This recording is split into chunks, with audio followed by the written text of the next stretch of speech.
Your time is running out, Papa Ezekiel. The spirit. The 7 days. Chioma, you will never birth that boy child. Not while I still draw breath. This story is brought to you by Toonhouse Studio. Please follow us. The red cloth trembled in Papa Ezekiel's weathered hands. In the dim lamplight of his village bedroom, he unwrapped it slowly, revealing a small photograph. His son's wife, Chioma, her pregnant belly prominent beneath her Sunday dress. He pressed his thumb against her image, and his voice dropped to a guttural whisper that didn't sound like his own. Chioma, you will never birth that boy child, not while I still draw breath. The wizard's counsel had been clear. This child, his grandson, carried something they feared, a light too bright, a destiny too dangerous. And if the boy was born, Papa Ezekiel would pay with his life. 50 years of service to the Dark Kingdom, and now they demanded this price. He began the incantation, each word tasting like ash on his tongue. 300 kilometers away in Lagos, Chioma's scream shattered the 2 a.m. silence. Emmanuel, the baby, something's wrong! Her hands clutched her swollen stomach as pain like fire tore through her womb. It's biting me from inside! Oh God, it's biting me! Her husband Emmanuel bolted from sleep, his heart hammering. One look at his wife's contorted face, and he swept her into his arms. Hold on, baby, hold on! He carried her through their modern apartment, past the family photos on the walls, past his daughter Miracle's bedroom door. The car's engine roared to life. Through the rearview mirror, Emmanuel could see their building fading into the Lagos night. His wife whimpered beside him, tears streaming down her face. The baby stopped moving, Emmanuel. I can't feel him anymore. Inside the apartment, 5-year-old Miracle sat up in bed. She didn't know what woke her, only that something heavy pressed against her small chest, making it hard to breathe. In her spirit, she saw darkness swirling around her mother like black smoke. She saw her unborn brother curled and still. Miracle's feet hit the cold floor. She ran to her parents' room, pushing open the door. Empty. Mommy? Daddy? Terror gripped her. She had seen this before, in dreams that came true, in warnings that no one believed because she was just a child. But she knew. She always knew. Miracle dropped to her knees beside her mother's bed and grabbed her mother's prayer scarf from the nightstand. She pressed it to her chest. Jesus, her small voice cracked, please, please help my mummy, help my baby brother, send your angels, please, Jesus. At St. Nicholas Hospital, the emergency room doctor frowned at the monitors. Mrs. Okafor, I'm not seeing anything wrong. Your baby's heartbeat is strong. There's no distress. But I felt it!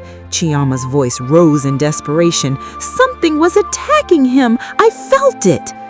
Perhaps stress, sometimes anxiety during pregnancy can.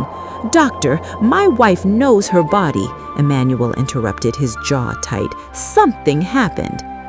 Back home, Miracle prayed with an intensity that shook her little body. Tears rolled down her cheeks as she called on God with words beyond her years, words that flowed from somewhere deep and ancient within her. In the spiritual realm, an angel descended. Wings of light filled the hospital room where doctors saw nothing. The angel's hand touched Chioma's belly, and instantly the dark coil strangling the child dissolved like smoke and wind. Chioma gasped. It stopped! The pain! It's gone! The doctor checked the monitors again, clearly confused. Well, everything appears normal, but we'll keep you for observation. No! Emmanuel was already helping his wife up. We're going home. They arrived back at 4 a.m. The apartment was dark except for one light in the hallway, and there was Miracle, on her knees, her mother's scarf clutched in her small hands, her lips still moving in prayer. Miracle! Chioma's relief turned quickly to anger. What are you doing awake? Why do you have my... I was praying for you and bed, now!" Emmanuel's voice was sharp with exhaustion and frayed nerves. "You know what time it is?" "But, Daddy, I said now!" The little girl's eyes welled with tears, but she said nothing. She placed the scarf on the couch and walked to her room, her small shoulders slumped. Behind her closed door, she whispered into the darkness, "Thank you, Jesus, for saving them." In the village, Papa Ezekiel sat motionless on his wooden chair, staring at his silent phone. Dawn light crept through his window. No call, no news of death or loss. The ritual had failed. A shadow fell across his doorway. His master, Ezimu, stepped inside, a tall man whose eyes held centuries of darkness. "It was blocked, Ezekiel." His voice was like gravel. "There's a little witch in that house, a prayer warrior. She broke your working." Papa Ezekiel's blood ran cold. Miracle. The girl must be removed first. Ezimu leaned close, his breath reeking of sulfur. "You have 7 days to eliminate the child. 7 days before that woman delivers. 7 days, or you will take her place in death. Do you understand?" Papa Ezekiel's hand shook. His granddaughter, sweet Miracle with her bright eyes and innocent laugh. 7 days, he whispered. Ezimu smiled, revealing teeth too sharp to be human. "The clock is ticking, old friend, and this time there can be no failure."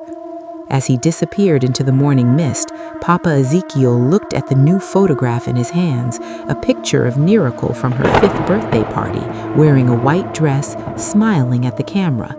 The red cloth waited on the table. The countdown had begun. Follow us or subscribe to our YouTube channel to watch the next part of this story.